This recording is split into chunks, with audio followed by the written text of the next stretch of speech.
¿Qué tal a todos? Entonces, siguiendo con las lecturas de los temas de semiología, por aquello de que alguno de ustedes tenga una mejor retentiva cuando oye lo que quiere aprender, pues empecemos con el documento de semiología cardiológica. Este documento fue elaborado por el doctor Hans Ronald Martínez Zoom, quien tengo entendido es del área de semiología 2. Entonces, iniciemos. Empiezan con esta cita del doctor William Harvey, a quien se le atribuye haber sido la primera persona que describió adecuadamente el sistema circulatorio, apoyándose en las ideas de René Descartes, dicen algunos. Y dice, pues es gracias al corazón y a su pulso que la sangre se moviliza, se perfecciona, se vuelve apta para nutrir, evita su corrupción y su coagulación. Es el corazón, en efecto, la fuente de la vida, el origen de toda acción.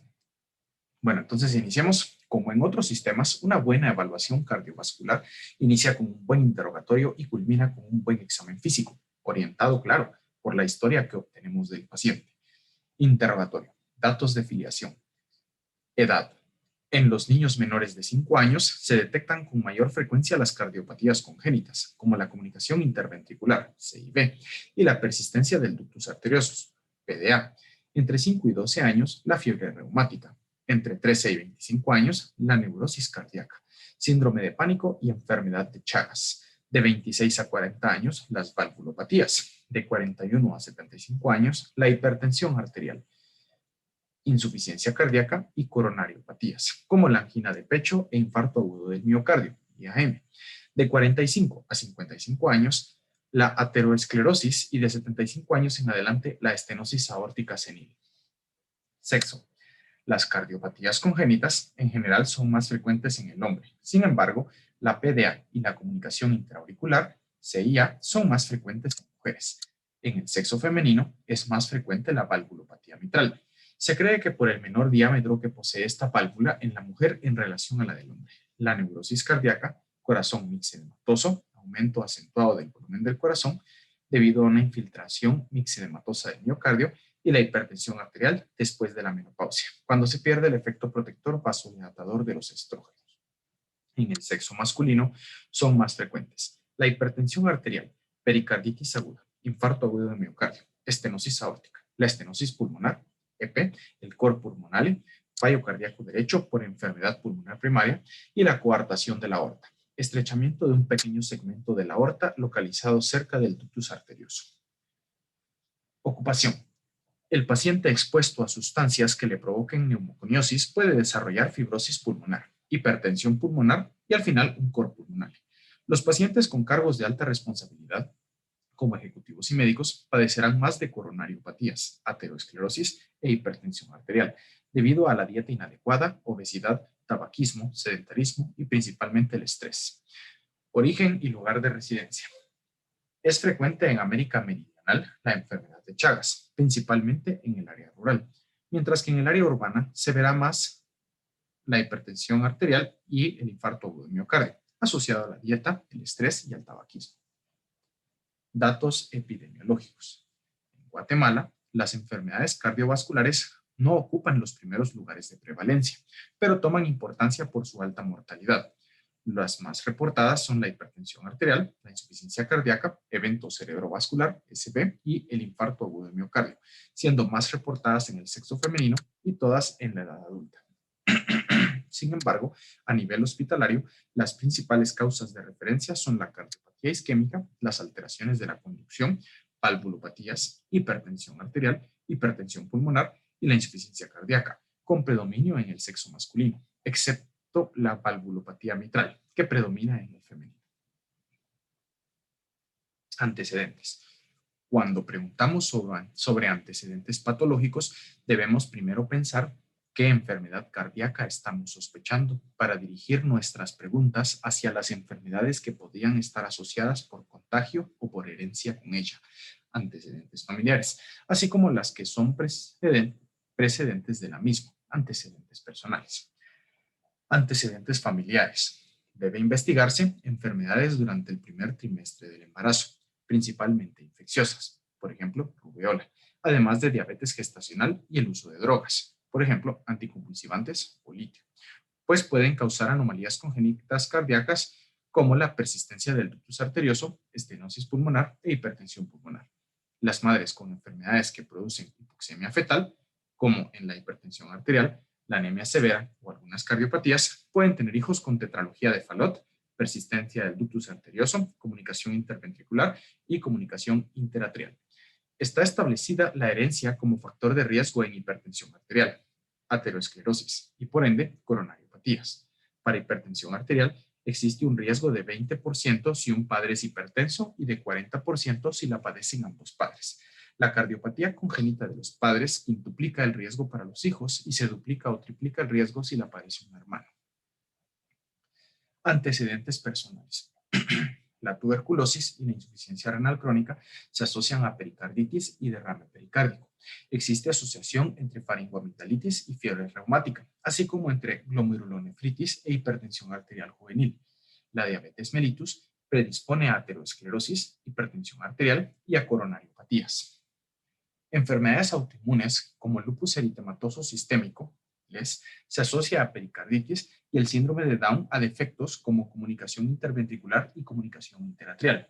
La enfermedad de Chagas puede llevar a una miocardiopatía dilatada y finalmente a insuficiencia cardíaca. El sedentarismo está presente con mayor frecuencia en el paciente aterosclerótico y en el que sufre de coronariopatía. Las dietas altas en grasas saturadas llevarán al paciente a dislipidemias, luego a aterosclerosis y finalmente a coronariopatías y o hipertensión arterial, mientras que la dieta alta en sal está asociada a hipertensión arterial. El consumo en exceso de café o té puede causar taquicardia por estimulación simpática. El tabaquismo está claramente asociado a aterosclerosis, hipertensión arterial y coronariopatía.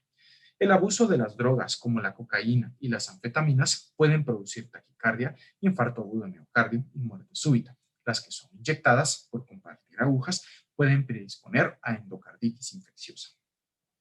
Síntomas. Los síntomas cardinales en cardiología y que motivan la consulta son disnea, dolor precordial, cianosis, edema, síncope y algunas veces palpitaciones. Empezando entonces con los síntomas, se empieza hablando de disnea. La disnea no es más que la falta o sed de aire, es la sensación consciente de la necesidad de respirar. La disnea puede ser referida como cansancio, ahogo, falta de aire, fatiga, pero no siempre que el paciente se queja de fatiga es disnea. A veces se refiere a cansancio muscular. En el paciente cardiópata es originada básicamente por la congestión pulmonar, pero puede contribuir el derrame pleural, los infartos pulmonares, la elevación del diafragma en ascitis y hepatomegalia o los derrames pericárdicos. La congestión pulmonar es básicamente de venas y capilares, dando como resultado disminución de la capacidad alveolar por edema alveolar, rigidez pulmonar por la sangre acumulada en los pulmones, disminución de la permeabilidad alveolar por edema alveolar y broncoespasmo reflejo. Para su estudio se puede clasificar en disnea de esfuerzo, de decúbito, paroxística, continua y arritmias respiratorias. Disnea de esfuerzo. Es la disnea que se presenta ante un esfuerzo físico y desaparece en reposo, aunque persiste un cierto tiempo una vez cesado el esfuerzo, entre 15 y 20 minutos, lo que se denomina deuda de oxígeno. Aparece cuando aumenta la demanda metabólica y en consecuencia el trabajo cardíaco por esfuerzo muscular o por tensión emocional. La verdadera disnea de esfuerzo es proporcional al esfuerzo realizado. A más esfuerzo, más disnea. Es propia de la insuficiencia cardíaca izquierda global. La disnea de esfuerzo puede medirse de la siguiente manera, según la Asociación del Corazón de Nueva York. Clasificación hecha en 1964. Grado 1. Aparece ante los grandes esfuerzos, como correr, subir varios pisos de escalera, deportes, trabajo físico intenso, que hacía antes un paciente sin molestias. Grado 2. Aparece con esfuerzos moderados cotidianos, como caminar, correr brevemente o subir un piso de escaleras. Grado 3. Se presenta con pequeños esfuerzos como higienizarse, vestirse, hablar o comer. Y finalmente disnea grado 4, que esta se da en reposo físico y mental. Lo importante de este tipo de disnea es saber que entre menor sea el esfuerzo necesario para desencadenarla, peor está la función ventricular izquierda. Disnea en decúbito, ortopnea, es la que aparece o se exagera cuando el enfermo se acuesta en decúbito supino y disminuye o desaparece en la posición erecta del tronco y la cabeza. Por aliviarse con el ortostatismo se denomina ortopnea. Varios factores influyen en el origen de la disnea y su alivio. El mecanismo de inspiración y expiración se facilita en posición erecta y se dificulta en el decúbito.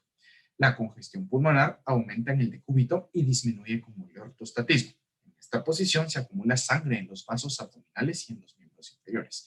El decúbito dificulta el retorno venoso cefálico, éstasis en el centro respiratorio, y la posición erecta lo facilita por efecto de gravedad. Al interrogar, es valioso preguntar con cuántas almohadas duerme, pues en la disnea de origen cardíaco, el paciente no tolera el decúbito dorsal, por lo que necesita cada vez estar más sentado o erguido para poder respirar, ortopnea, mientras que en las de origen respiratorio aún tolera el decúbito dorsal, excepto en las crisis de broncoespasmo, aunque prefiera estar sentado. Es propia de la insuficiencia cardíaca izquierda y de las hipodiastolias, disminución de llenado ventricular ocasionadas por derrame pericárdico. Si tienen duda con todo esto, les aconsejo que vean mi video de caso clínico cardiovascular, de la fisiología del caso clínico cardiovascular. Continuemos. Trepopnea. En la intolerancia a uno de los decúbitos laterales puede tener origen cardíaco, hidrotórax en insuficiencia grave o pulmonar, pleuritis con derrame, por lo que no tiene valor diferencial. 2. Por ejemplo, si el hidrotórax es izquierdo, la trepopnea será derecha y el paciente estará en decúbito lateral izquierdo. Entonces, trepopnea es la intolerancia a uno de los decúbitos laterales. Se pone de decúbito lateral derecho y ahí siente disnea porque tiene un hidrotórax del lado que se está recostando. Disnea paroxística. Es la crisis de disnea de aparición súbita más o menos intensa, casi siempre nocturna y no asociada a esfuerzos físicos. Se debe a la reabsorción de líquido intersticial que se produce en decúbito, aumentando el retorno venoso y el llenado diastólico cardíaco. Además, al menor estímulo adrenérgico y depresión del centro respiratorio que normalmente ocurren durante el sueño. Adopta dos modalidades representando un mismo fenómeno: el asma cardíaca, estado inicial, y edema agudo de pulmón, estado tardío. Ambos se presentan en insuficiencia cardíaca izquierda y representan principalmente una congestión pulmonar brusca por disfunción del ventrículo izquierdo. Asma cardíaca. El paciente, frecuentemente durante la noche, ya dormido o en vías de dormirse, despierta con intensa disnea y angustiado. Se incorpora, busca apoyo. Presenta taquipnea con uso de músculos accesorios de la respiración, facies hipocrática, palidez, diaforesis, frialdad, tos seca y escasa, polipnea, hiperresonancia infraescapular, roncus y sibilancias. Es la disnea paroxística nocturna que no llega al edema agudo de pulmón, acompañada por obstrucción respiratoria por edema de la mucosa y espasmo de la musculatura lisa de los bronquios por hipoxemia. Su duración es variable, 15 a 20 minutos. Edema agudo del pulmón. La disnea es similar a la del asma cardíaca, pero más intensa, con sensación de constricción en el pecho o cuello, tos húmeda con esputo abundante, fluido, espumoso y rosado, por el trasudado plasmático y elementos formes de la sangre. Aparece cianosis, puede haber shock, estertores crepitantes o subcrepitantes que se encuentran en ascenso, basales al inicio hasta apicales al final. Se debe a aumento de la presión capilar con ligero edema intraalveolar e intranoclear dependientes de una insuficiencia cardíaca izquierda hasta el estertor traqueal.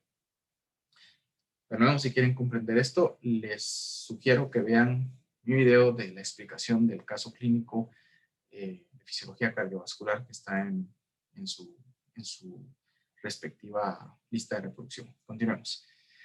Disnea continua. En la disnea permanente se observa en pacientes que presentan una congestión pasiva visceral y máximo edema, ascitis o anasarca, motivadas por la insuficiencia cardíaca grave. Es superficial, ya que por la rigidez pulmonar causada por el remanso venoso no se distienden bien los alvéolos durante la inspiración y la expiración se alarga. Arritmias respiratorias.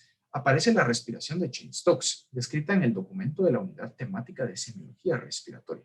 Se encuentra en insuficiencia cardíaca izquierda grave, en especial en pacientes con disnea grado 3 o 4, y constituye un signo de mal pronóstico.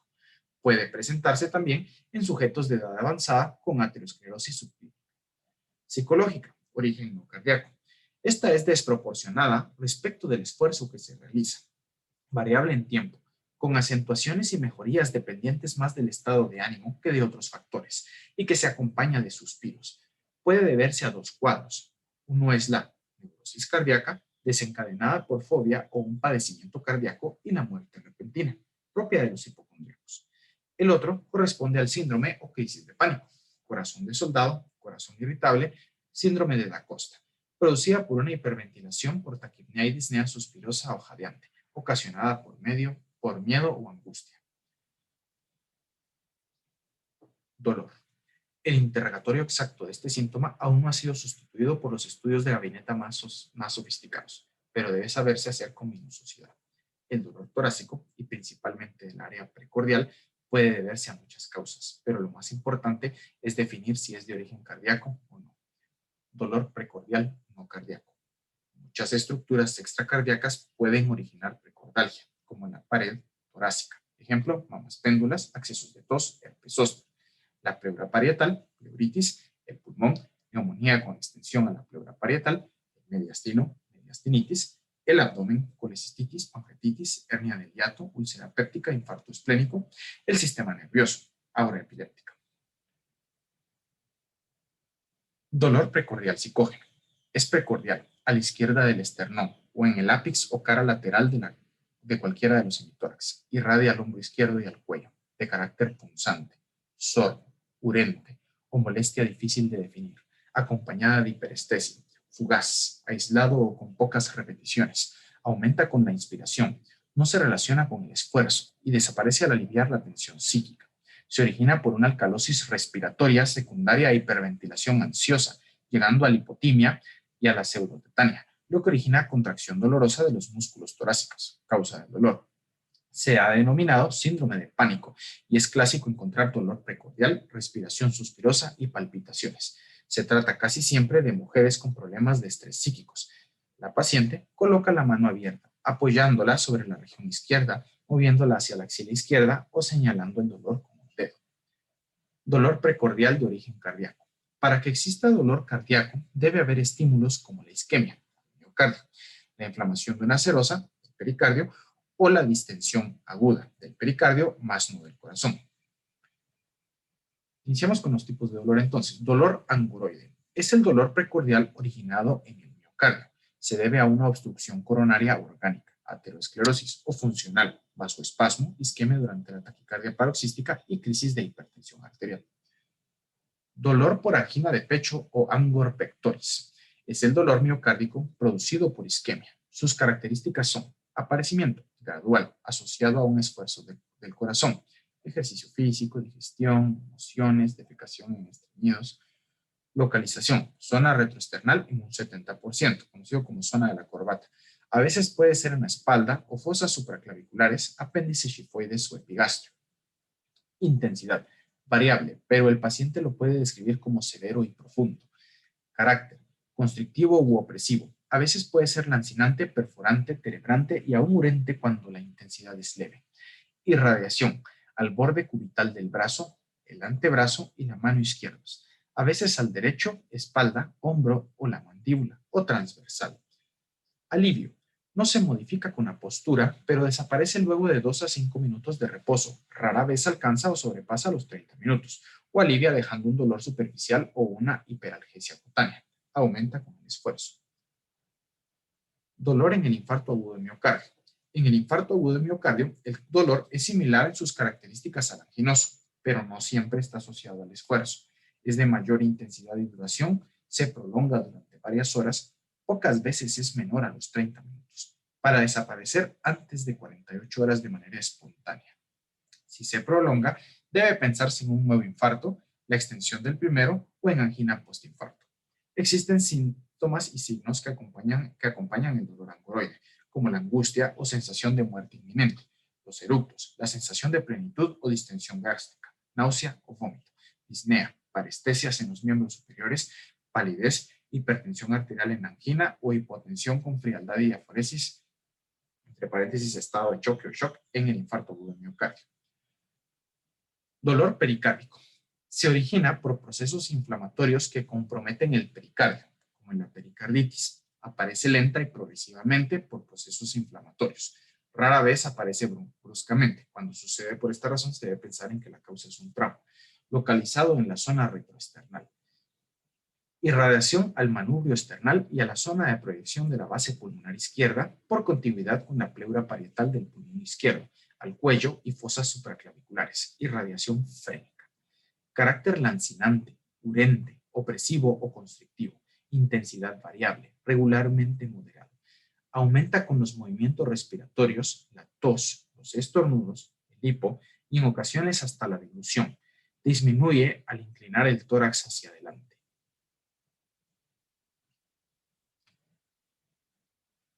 Cuando el paciente inclina el tórax hacia adelante por una pericarditis, le dicen que está en posición mahometana, aunque no es parte de su documento, así que no le pongan atención. Palpitaciones. Es la autopercepción de la actividad del corazón, latido cardíaco, en forma molesta, debido a la estimulación de su sensibilidad somática, táctil y varestésica, por los movimientos de traslación vibratorios y de expansión que se producen durante cada ciclo cardíaco. El paciente lo refiere como golpeteo, aceleración, estremecimiento, irregularidad o detención de sus latidos, lo que le causa inseguridad, angustia e inquietud. La mayoría de los pacientes no tienen una normalidad estructural, solo un aumento de la frecuencia o una alteración inocente del ritmo. Y la gran mayoría no tendrá normalidad alguna. Son una queja frecuente, pero el síntoma es poco sensible y poco específico, pues, aunque sugiere un trastorno cardíaco, no siempre es así. Puede presentarse normalmente en el 16% de la población. Puede aparecer fisiológicamente, como por ejemplo en el ejercicio, y en situaciones patológicas cardíacas y extracardíacas. Aisladas, es la sensación de latido precordial único. Se perciben como un tirón, golpe, salto, vuelco o fallo único. Son breves, instantáneas, pudiéndose repetir, pero variables en el tiempo. Se encuentran en la neurosis cardíaca y en el síndrome del pánico, pero son clásicas de las extrasístoles con pausas extrasistólicas. La contracción percibida no es la extrasístole, sino la contracción más enérgica que la sigue, resultado del mayor llenado cardíaco por la pausa extrasistólica. La inefectividad de algunas extrasístoles para lanzar sangre al árbol arterial motiva una sensación de paro cardíaco momentáneo, angustia y percepción deficitaria del pulso. En salvas, son sensaciones sucesivas de golpes o latidos agrupadas con taquicardia, pudiendo durar desde segundos hasta ser permanentes. Se presentan en las emociones, menopausia y el ejercicio, aunque regularmente son patológicas, encontrándolas en neurosis, hipertiroidismo, anemia, taquiarritmias y en consumo de sustancias como el tabaco, alcohol, cocaína y café. Manifestaciones circulatorias encefálicas. El déficit de irrigación sanguínea en el cerebro da lugar a una isquemia encefálica, lo que determina vértigo, hipotimia, síncope y hasta convulsiones, dependiendo de la duración de la isquemia. Se observan en hipertensión arterial, aterosclerosis cerebral, infarto agudo de miocardio, taquicardia paroxística, hipotensión arterial y shock. Lipotimia. Es lo que el paciente llama desmayo, fallido o desvanecimiento. Consiste en la obnubilación pasajera de la conciencia y por lo tanto de todos los sentidos. En ocasiones, el paciente expresa una pérdida de la visión con debilidad muscular, acompañado de náusea, diaforesis, fría palidez y enfriamiento de las extremidades, hasta poder provocar la caída del paciente manteniendo los signos vitales. Síncope. Es la pérdida completa y pasajera de la conciencia, lo que da lugar a la caída del paciente, con paro cardíaco momentáneo, apnea, pérdida de la percepción del pulso y ruidos cardíacos. Se produce palidez hasta cianosis, cialorrea, convulsiones. Poco tiempo después, el corazón retoma su función y cada síntoma y signo desaparece paulatinamente. Sin embargo, de persistir puede provocar la muerte del paciente. Edema. El edema de origen cardíaco se debe a insuficiencia cardíaca. Puede existir un aumento del líquido intersticial hasta de 5 litros sin que sea evidente más que por el aumento del peso. El edema manifiesto inicia en los pies y tobillos, es simétrico, ascendente y se acompaña del signo de Godet o fobia. Menos evidente en la mañana por acción del decúbito prolongado de la noche y la nicturia, aunque puede notarse en la región sacra y muslos por acción de la gravedad. El edema facial es raro, pero se puede observar en la insuficiencia cardíaca derecha pura del coro pulmonar, derrame pericárdico con taponamiento y en la pericarditis constrictiva, sin alcanzar la magnitud del edema renal. Además, es un edema frío y puede acompañarse de cianosis. Cuando dice edema renal se refiere al edema ocasionado por enfermedad renal en aquellos pacientes que ya no excretan el exceso de agua por la orina. Sigamos. La patogenia del edema cardiógeno es compleja porque incluye varios factores. A. Aumento de la presión hidrostática en el limbo venocapilar, Es consecuencia de la éstasis venosa retrógrada por la insuficiencia cardíaca derecha o global. Cuando excede a la presión osmótica, sobreviene el paso de fluido al exterior y aumento de la presión intersticial. La anoxia capilar favorece la transsudación. B.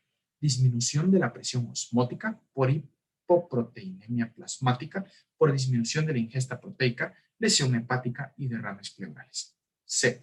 Retención de sodio y agua causada por la anoxia al riñón, quien interpreta la anoxia como hipovolemia y retiene el líquido tratando de compensar la anoxia. B. Secreción inadecuada de hormona antidiurética, lo que aumenta la resorción de agua en los túbulos distales y elevación de la aldosterona por extravasación de líquidos a partir del espacio intravascular. De nuevo, si quieren comprender esto del edema, les sugiero vean el mismo video donde doy la explicación de un caso clínico de una enfermedad cardíaca desde el punto de vista fisiológico. Creo que les puede ayudar a entender esto si tienen problema para entenderlo. Continuemos. Cianosis. Es la coloración azulada de la piel y las mucosas debido a una cantidad de hemoglobina desoxigenada en el lecho vascular mayor de 5 gramos por decilitro. Se encuentra precozmente en las cardiopatías congénitas con comunicación derecha a izquierda, cianosis central cardíaca, por lo que no mejora con oxígeno. El cor pulmonar crónico es la causa más común de cianosis en mayores de 50 años, pero esta mejora con la inhalación de oxígeno y cuando mejora la función pulmonar, cianosis central pulmonar. Entonces aquí, ojo, hay que hacer bien la diferencia entre cianosis central cardíaca y cianosis central pulmonar, porque es fácil confundirse entre ellas dos. Otros síntomas. Tos. Se produce por insuficiencia cardíaca izquierda y congestión pulmonar secundaria. Es un mecanismo que permite mantener la permeabilidad bronquial en los casos en los que aumenta la secreción o la presión arterial pulmonar. Es seca en el asma cardíaca y húmeda en el edema agudo del pulmón, con expectoración característica, rosada y espumosa. Oliguria, originada por la disminución del flujo renal, aunque el riñón esté sano. Oliguria prerenal por insuficiencia cardíaca izquierda y durante la formación de edema en la insuficiencia cardíaca derecha. Examen físico. La evaluación cardiovascular se realiza con los métodos clásicos de inspección, palpación, percusión, auscultación. Como los hallazgos de percusión en cardiología son escasos y el método es muy subjetivo y expuesto a error, ha perdido su valor y no será tratado en este texto. Inspección, marcha. La marcha se hace lenta y a pequeños pasos, con pausas repetidas, ya sea por la asociación a disnea de esfuerzo o angina, pero también por los edemas producidos. Actitud.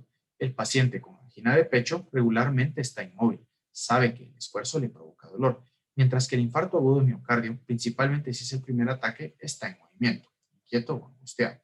Existen algunas actitudes características de algunos procesos patológicos. Los más comunes son ortopneica. El paciente tiene que sentarse con los pies colgando de la cama o sentándose en una silla. Algunos pacientes prefieren mejoría al dormir con varias almohadas. Hay mejoría porque con la posición erguida se logra aumentar la capacidad vital, al facilitarse el juego respiratorio de ampliación y retracción del tórax y la movilidad diafragmática y disminuir la congestión pulmonar. Se observa la disnea por decúbito de la insuficiencia cardíaca izquierda. Cuando esta es grave, tanto que ya inicia fallo derecho, tricuspidización, por derivar la sangre al sistema esplácnico y extremidades. Ya no hay ortopnea, hecho que representa un agravamiento en lugar de una mejoría. Mano en garra. Se observa en los pacientes con angina o infarto agudo de miocardio. El paciente está angustiado, permanece inmóvil y su mano la coloca en el área de la corbata o de Wenckebach, con los dedos en garra. Otras veces tendrá la mano empuñada haciendo presión sobre el tórax. Facies, hipocrática. Esta facies ya descrita se observa en angina e infarto agudo de miocardio, así como en el síncope y shock. Color de la piel. Palidez. Se debe a vasoconstricción cutánea que puede ser local o generalizada, temporal o permanente. La generalizada y permanente se observa, por ejemplo, en valvulopatías aórticas graves e insuficiencia mitral. La generalizada pero temporal se observa en lipotimia y síncope, shock, angina e infarto agudo de miocardio. Cianosis. La cianosis puede ser central o periférica. La cardiógena es central, es generalizada y permanente en las cardiopatías congénitas cianógenas. En ellas, la poliglobulia secundaria a la hipoxia contribuye a magnificar el color azulado que puede alcanzar un tono negruzco en los labios. ver cianosis como síntoma. Ictericia. Se debe a intensa congestión pasiva del hígado con necrosis centrolobular o por la hemoglobina desintegrada de la sangre extravasada en los infartos pulmonares. Se observa en las valvulopatías tricuspidias, como en la insuficiencia cardíaca derecha, y en la insuficiencia cardíaca global con hipertensión pulmonar, como en las valvulopatías mitrales. Dedos y uñas. Dedos en palillo de tambor, hipocratismo digital, y uñas en vidrio de reloj son signos de hipoxia crónica, lo que conduce a trastornos tróficos distales. En pacientes cardíacos aparecen en las cardiopatías cianógenas. Edema. El de la insuficiencia cardíaca clínicamente se manifiesta como una tumefacción, debido a que dicho edema es blando. Deja huella persistente a la presión digital, fobia o signo de Godet, y borra las salientes anatómicas, especialmente en las partes con tejido celular laxo, como en el escroto, vulva o párpados. Este edema es simétrico.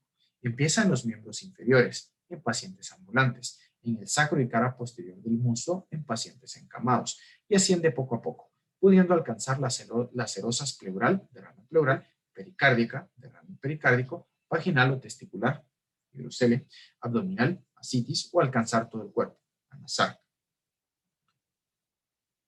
Cuello. Del sistema venoso en el cuello se puede evaluar dos aspectos: la turgencia, que es la expresión de la presión venosa sistémica, y las pulsaciones, pulso venoso, que son la traducción visible del ciclo cardíaco y sus alteraciones. Trataremos únicamente la primera. Cuando el paciente está en decúbito dorsal y cabeza y cuello semilevantados, no más de 40 grados, ambas yugulares, interna y externa, se ingurgitan únicamente en su tercio inferior. En la posición sentado o de pie, las yugulares se colapsan, excepto cuando las personas gritan, cantan o tosen. Entonces, cualquier ingurgitación bilateral de las yugulares al elevar la cabeza por arriba de 40 grados hasta la posición erguida refleja un aumento de la presión venosa central, aurícula derecha, que normalmente es cero, convirtiéndose en un signo de insuficiencia cardíaca derecha o insuficiencia cardíaca global, pericarditis, valvulopatía tricuspidia, enfisema o cor pulmonar. Para observar cada yugular, debe lateralizar la cabeza del paciente. La inspiración profunda atenúa la ingurgitación por la presión negativa intratorácica ejercida durante esta parte del ciclo respiratorio.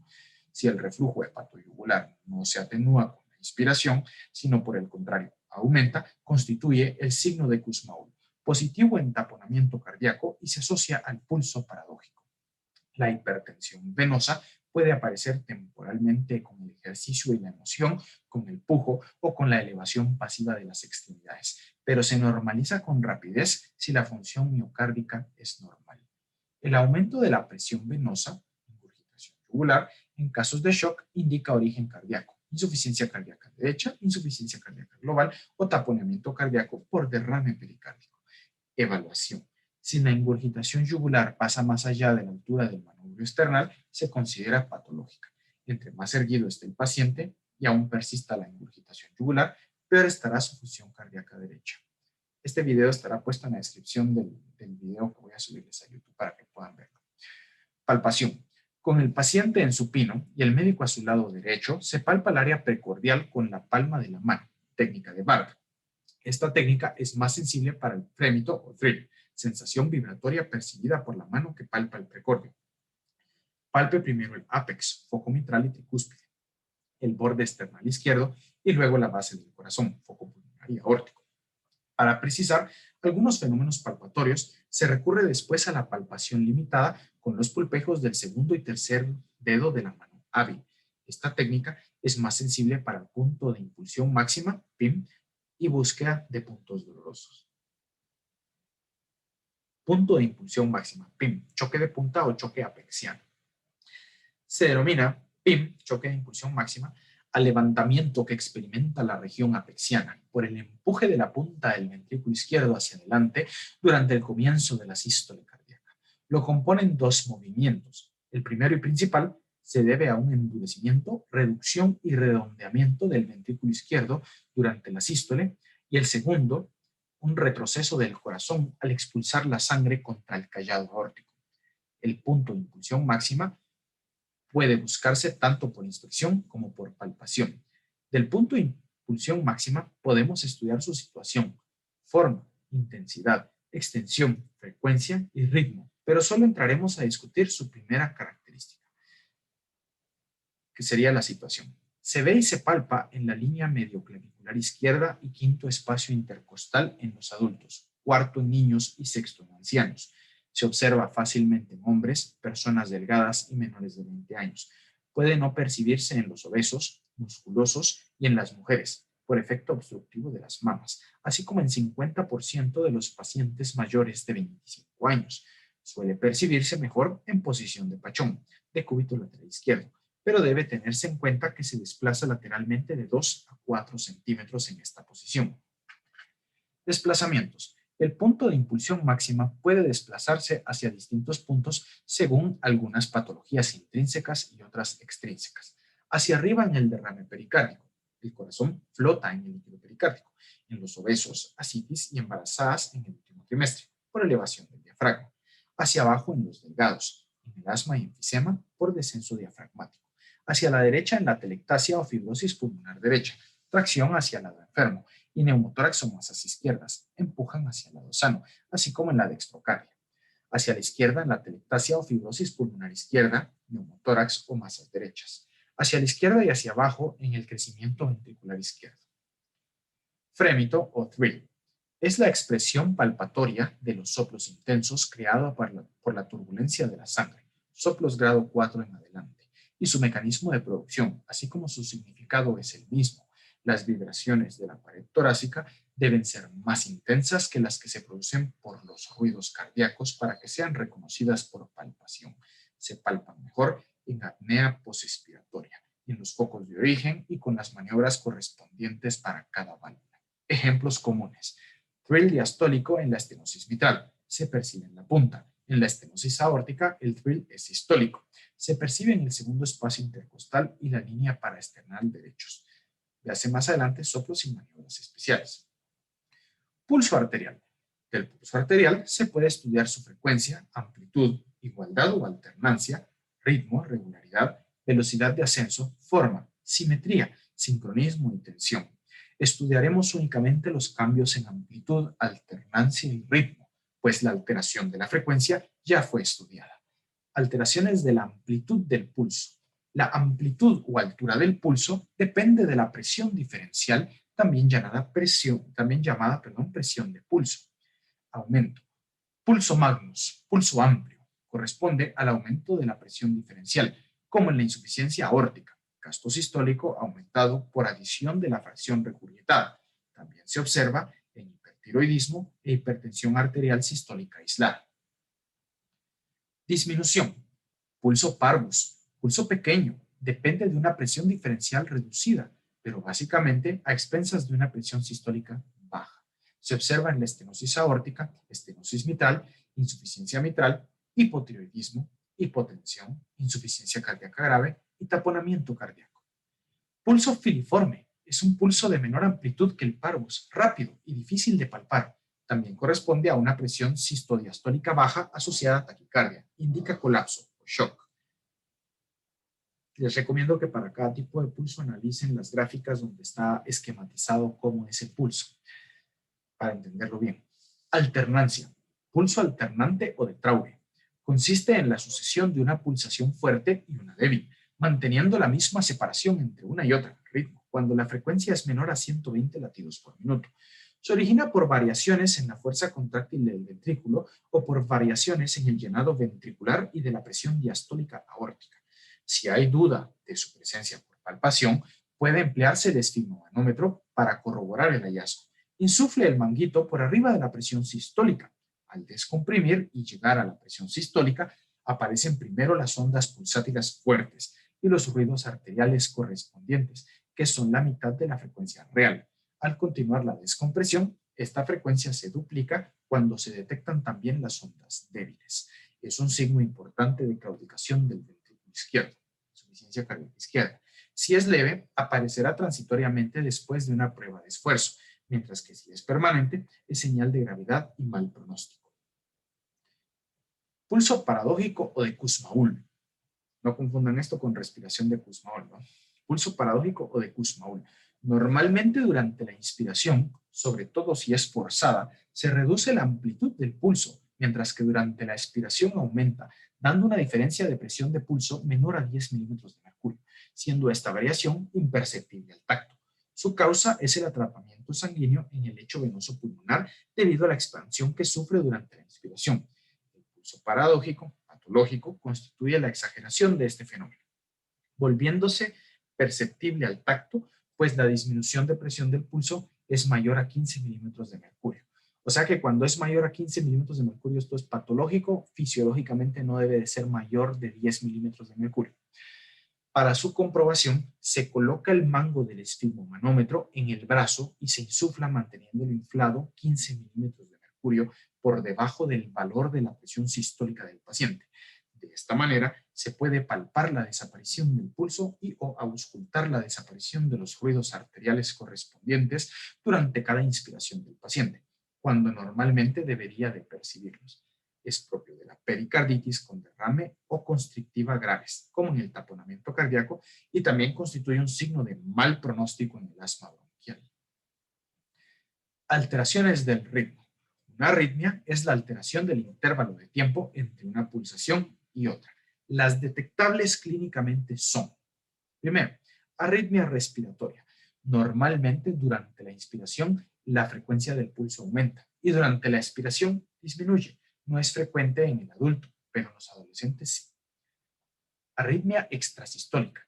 Es la aparición de una pulsación antes de tiempo. Es de observación frecuente. Recibe el nombre de extrasístole cuando la contracción no se origina en el nodo sinusal. La palpación del pulso revela la extrasístole de manera distinta, según venza o no la resistencia de la válvula aórtica. En el primer caso, se percibe como una pulsación anticipada, seguido de una larga pausa compensadora. La contracción siguiente es muy enérgica por la gran represión cardíaca en el intervalo que la precede. Si no se logra vencer la resistencia de las válvulas, se percibe una pausa que equivale aproximadamente al doble de la que separa dos latidos de aquel paciente. Arritmia completa. En casos el pulso es completamente irregular. Las pulsaciones son distintas unas de otras y distintos también los intervalos entre ellas. No existe ritmo alguno. La desigualdad es completa. En la mayoría de los casos es producida por la fibrilación auricular, pero en otros se debe a arritmias extrasistólicas, con extrasístoles agrupadas desordenadamente. Auscultación. Es el método semiológico que brinda más información, por lo que es el más importante de estudiar. Su utilidad principal es en valvulopatías, donde es capaz de detectar alteraciones antes de que el corazón cambie de forma o tamaño y por consiguiente cambios en el electrocardiograma, así como en insuficiencia cardíaca y arritmias. Para el aprendizaje inicial, se recomienda la auscultación de los 4 focos, siguiendo esta secuencia. Identifica el primer ruido, coincide con el pulso carotídeo. Luego, segundo ruido, busque tercero o cuarto ruido. Identifique sístole, pequeño silencio, y luego diástole, gran silencio. Por último, identifique cualquier ruido anormal, desdoblamientos, soplo, galope, frote, reforzamiento o atenuación. Debe ser capaz de sustraer los ruidos que se interponen como los de la respiración. A continuación, encontrará un link en el cual podrá comprender mejor los principales fenómenos auscultatorios descritos en el presente documento. Esto también va a estar en la descripción del video. Desdoblamiento de los ruidos cardíacos.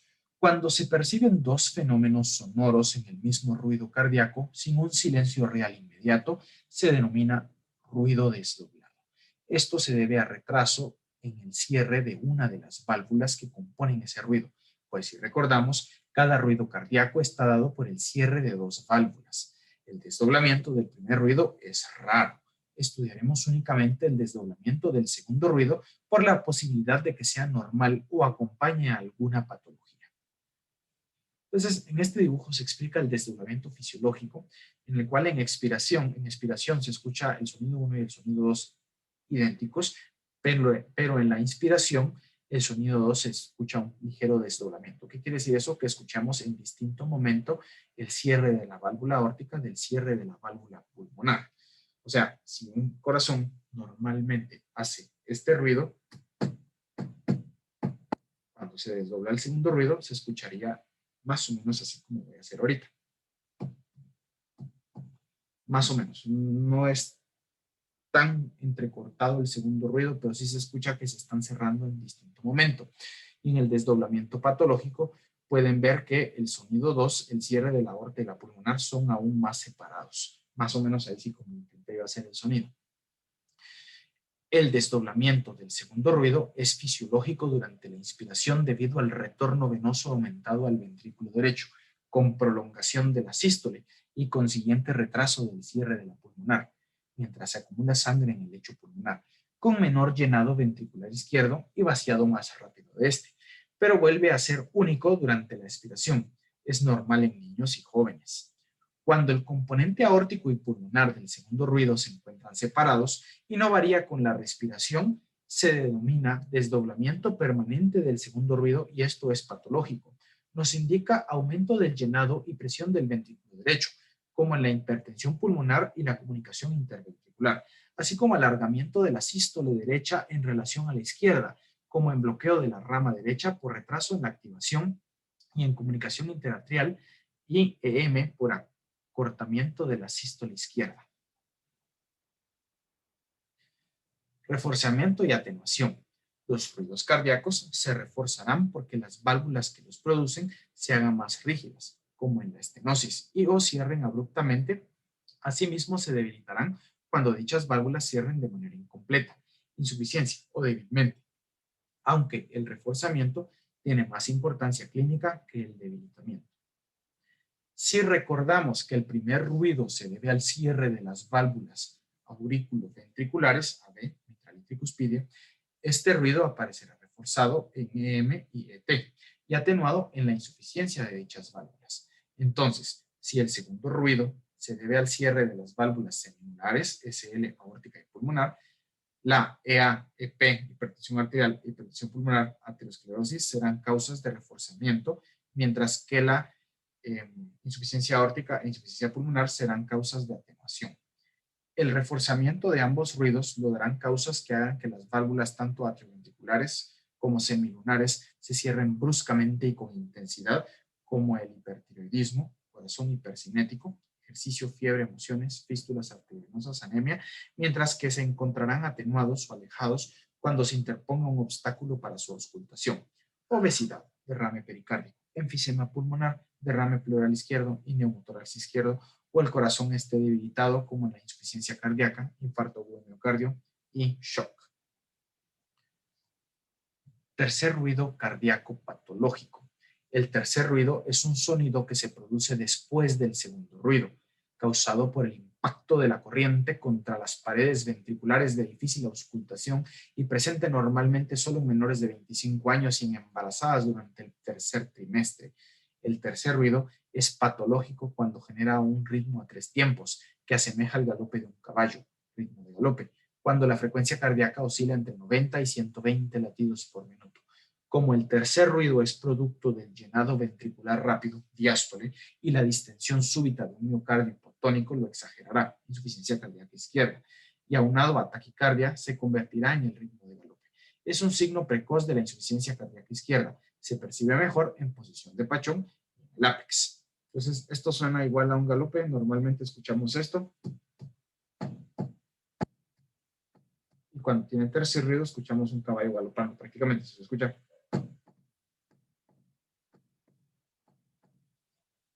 Soplos.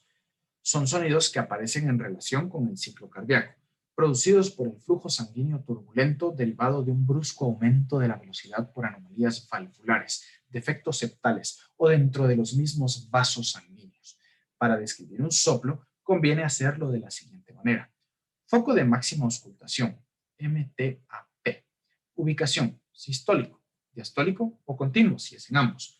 Los sistólicos pueden ser eyectivos o regurgitantes, y los diastólicos, regurgitantes o de llenado. Los diastólicos generalmente son orgánicos, y los sistólicos pueden ser orgánicos o funcionales. Entonces, este cuadro describe si escuchamos el soplo durante la sístole o la diástole y en qué foco valvular, entonces, ¿qué nos está indicando? Entonces, si el soplo es sistólico y se oye en las válvulas AB, mitral y tricuspidia, nos habla de insuficiencia o regurgitación de cualquiera de estas dos válvulas, mitral o tricuspidia, AB. Si el soplo es sistólico y lo escuchamos en la válvula pulmonar o aórtica, nos habla de estenosis pulmonar o estenosis aórtica según el foco donde lo hayamos auscultado. Estos son, también nos habla de cuando es estenosis, pues la eyección de la sangre está dificultada y por lo tanto también lo clasifican como eyectivo. Ahora, si el soplo lo escuchamos durante la diástole, en el foco mitral o tricuspidio, entonces pensamos en estenosis mitral o tricuspidio. Está impidiendo el llenado del corazón. Si al contrario el soplo es diastólico, pero se escucha en los focos pulmonar o aórtico, hablamos de insuficiencia o regurgitación, ya sea de válvula pulmonar o de válvula aórtica según el foco donde lo hayamos auscultado. Ubicación exacta. Proto al inicio, meso a la mitad, tele al final, olo o pan en todas las sístole o diástole según sea el caso. Entonces, hay soplos que solo vamos a auscultar al principio de la sístole o al principio de la diástole. Eso sería un soplo protosistólico o protodiastólico. Hay soplos que los vamos a escuchar a la mitad de la sístole o a la mitad de la diástole. Entonces, estos se catalogan como mesosistólicos o mesodiastólicos según sea el caso. Y finalmente, pues hay soplos que vamos a escuchar solo hacia el final de la sístole o hacia el final de la diástole, y estos se clasifican como soplos telediastólicos o telesistólicos. Si lo escuchamos el soplo durante toda la sístole, toda la diástole, se dice que es un soplo holosistólico o pansistólico. Intensidad. Se mide en grados de la siguiente manera, modificada la clasificación de Levine y Harvey. Soplo grado 1 es débil, soplo de existencia dudosa. Unos lo oyen, otros no, aún en una sala silenciosa.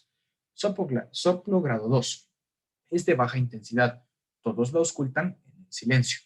Soplo grado 3, soplo moderado, claramente audible, no produce frémito, se ausculta con el estetoscopio a 0 grados sobre el tórax. Soplo grado 4, soplo intenso, con frémito, aún se escucha con el estetoscopio a 45 grados sobre el tórax. Soplo grado 5, máxima intensidad, con frémito, aún se escucha con el estetoscopio a 90 grados, perpendicular al tórax. Soplo grado 6, evidente por extraauscultación, o sea, sin estetoscopio. Estos soplos uno se acerca al paciente y lo oye. Irradiación. Irradiará más el soplo de mayor intensidad y el producido del lado izquierdo, y lo hará en dirección del flujo sanguíneo.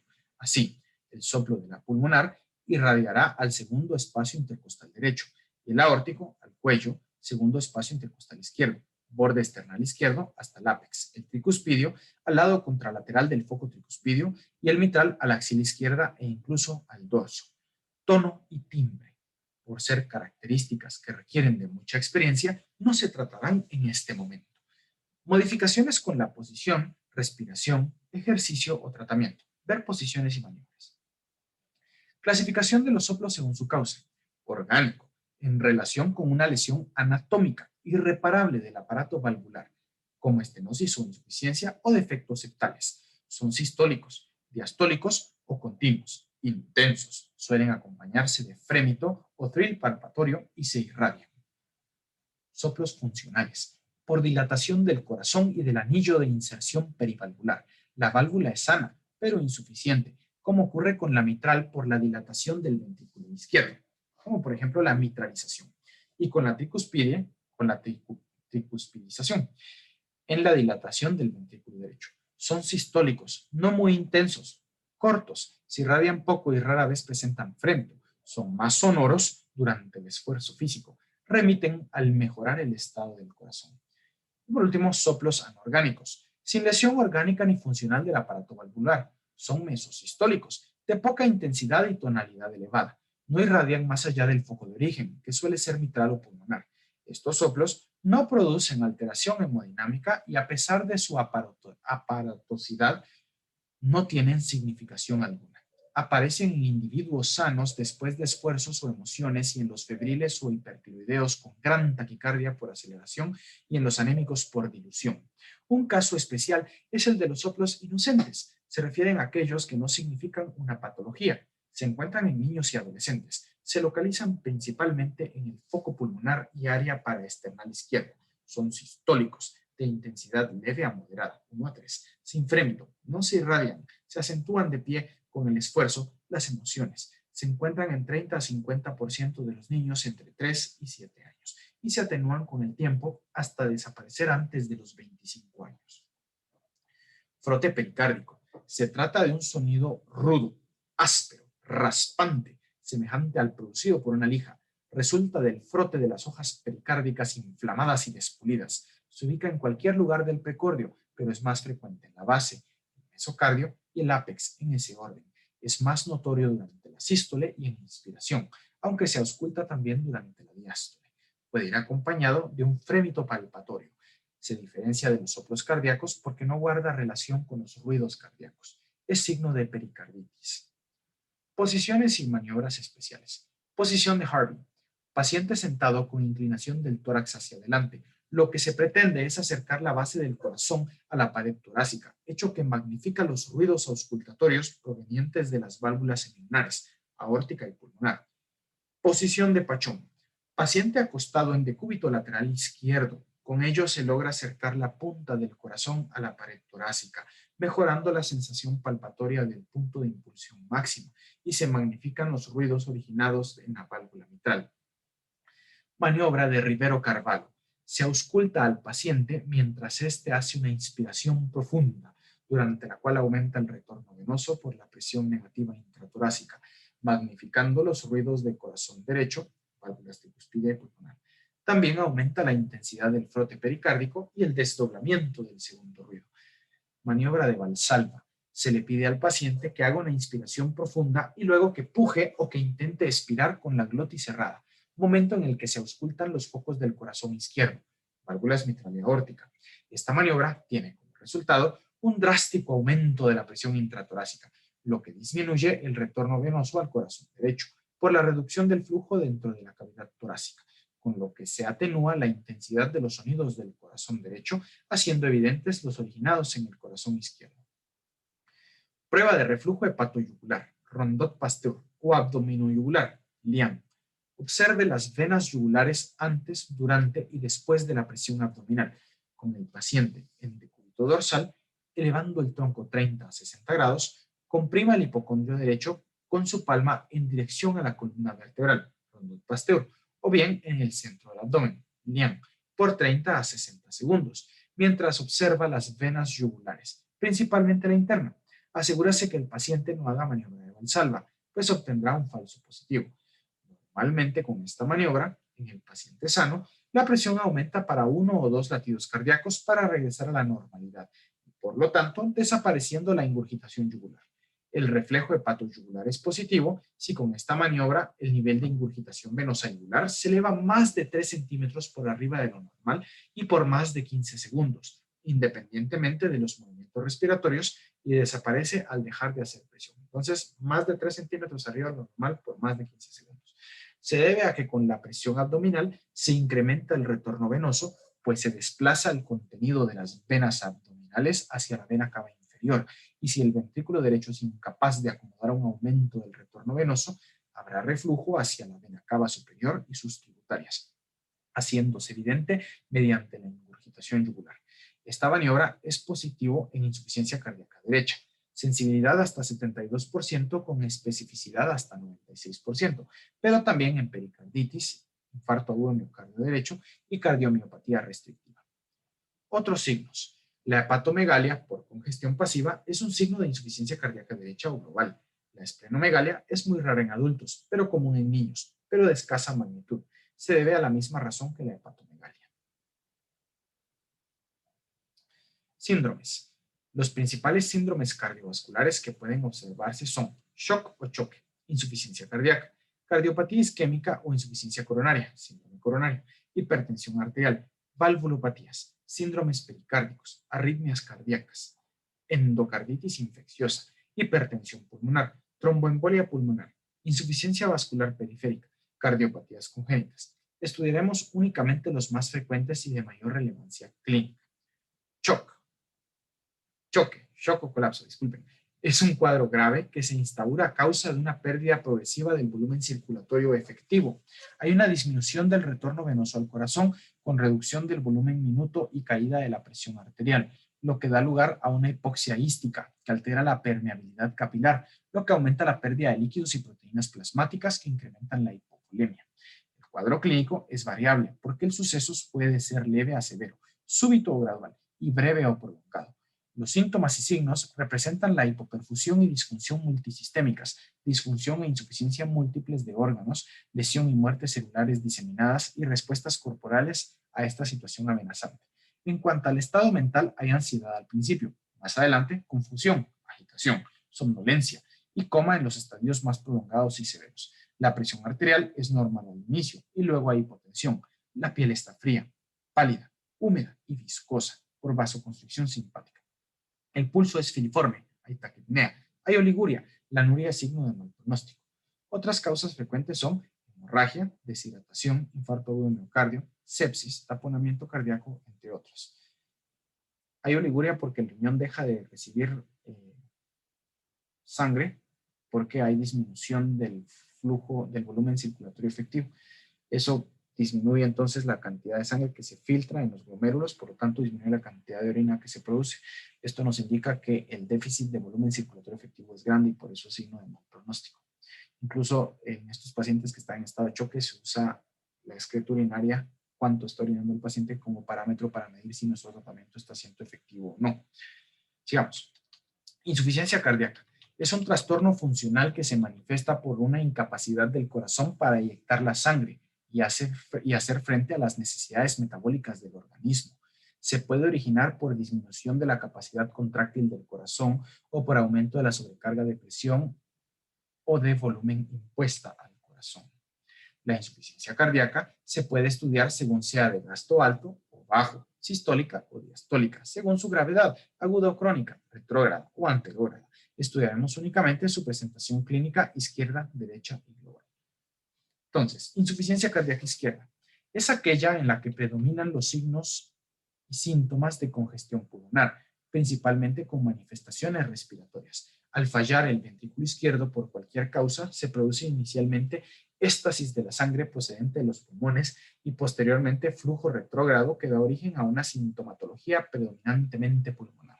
El cuadro clínico se manifiesta por disnea de esfuerzo, síntoma más sensible, disnea paroxística nocturna, síntoma más específico, o disnea continua y u ortopnea, hasta respiración de Cheyne-Stokes, tos, taquicardia, pulso alternante, desplazamiento del punto de impulsión máxima por cardiomegalia, signo más sensible y específico, soplos funcionales, disminución de los ruidos cardíacos, galope ventricular, estertores crepitantes o subcrepitantes, roncus y o sibilantes, oliguria y nicturia, aumento de peso por edema o pérdida de peso por caquexia.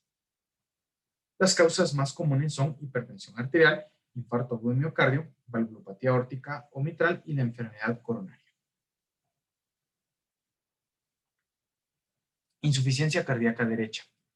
Es aquella en la que predominan los síntomas y signos de congestión venosa sistémica y edema periférico, rara vez es aislada o pura. En este caso, la insuficiencia del ventrículo derecho provocará un remanso en las venas cavas y por consiguiente se desarrollará primero síntomas y signos de hipertensión venosa y oliguria y por último edema. El cuadro clínico se manifiesta por ingurgitación yugular, reflujo hepatoyugular y abdominoyugular, hepatomegalia dolorosa, esplenomegalia en niños, oliguria y edema periférico. Causas. La insuficiencia cardíaca derecha sigue a la izquierda. Las enfermedades pulmonares crónicas como el enfisema y la hipertensión pulmonar provocan cor pulmonar crónico, mientras que la tromboembolia pulmonar causará un cor pulmonar agudo. Tromboembolia pulmonar es que las arterias pulmonares sean obstruidas por un coágulo de sangre, ya sea que el coágulo sea primario pulmonar, que es raro, o que sea un émbolo que haya viajado desde otra vena, se haya producido en otra vena, principalmente en venas de los miembros inferiores, hasta que encuentra las venas pulmonares que tienen un diámetro menor y ahí se aloja y pues tapa el flujo de sangre. Eso es una tromboembolia pulmonar.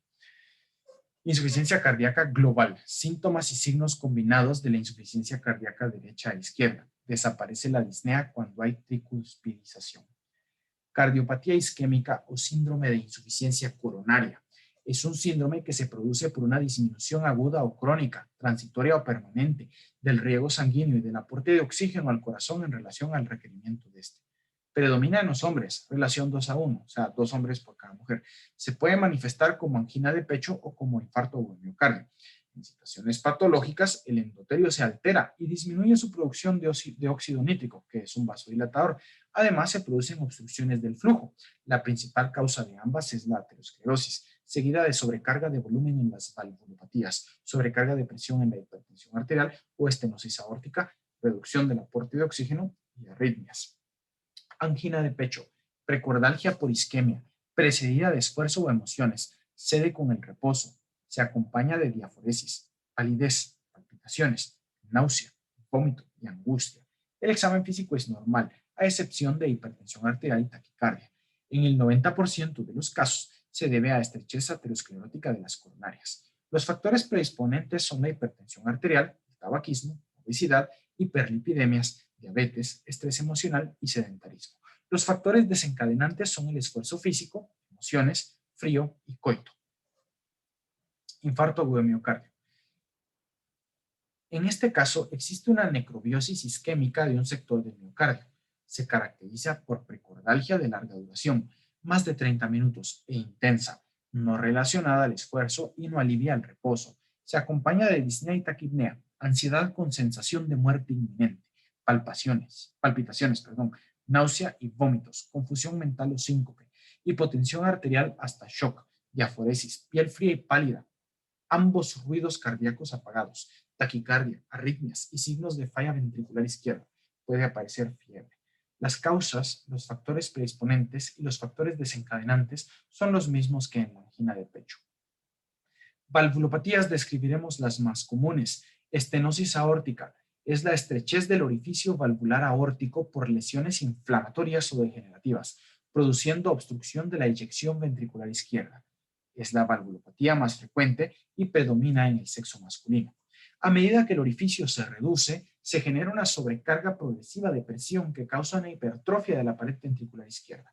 Cuando se altera la contractilidad, surge la disfunción ventricular y aparecen síntomas y signos de insuficiencia cardíaca izquierda. Al inicio, los pacientes son asintomáticos. Luego aparece angina de pecho, disnea y síncope. Todos de esfuerzo hasta convulsiones o muerte súbita. Además hay palidez, pulso parvus, hipotensión con presión diferencial disminuida, punto de impulsión máxima intenso, soplo sistólico con thrill e irradiación al cuello. Es de origen congénito, la más común, o adquirido, endocárdica reumática o degenerativa como la aterosclerótica. Estenosis mitral. Consiste en la estrechez del orificio valvular mitral, lo que produce una obstrucción al llenado del ventrículo izquierdo. Se detecta entre los 20 y 30 años, principalmente en el sexo femenino. Como consecuencia de la reducción del orificio mitral, se produce un aumento de la presión auricular izquierda en el intento por mantener el flujo. Este aumento de presión conduce a la dilatación e hipertrofia de esta cámara, al mismo tiempo que se transmite en sentido retrógrado hacia el lecho vascular pulmonar. Ello determina congestión de la vasculatura y, cuando la presión vascular supera la presión oncótica, ocurre extravasación de líquido hacia el intersticio y edema pulmonar. Se manifiesta por disnea de esfuerzo al inicio y, por último, paroxística nocturna y edema agudo de pulmón, hemoptisis, palpitaciones, signos de insuficiencia cardíaca inicialmente izquierda y luego global, pulso normal o parvus, primer ruido acentuado, soplo diastólico con trill y cuando ya hay hipertensión pulmonar, el segundo ruido está acentuado o desdoblado. La causa principal es la fiebre reumática, rara vez congénita, tumoral o degenerativa. Esta es la bibliografía utilizada para este documento. Recuérdense, si les ha gustado, denle like, suscríbanse a mi canal y pues nos vemos.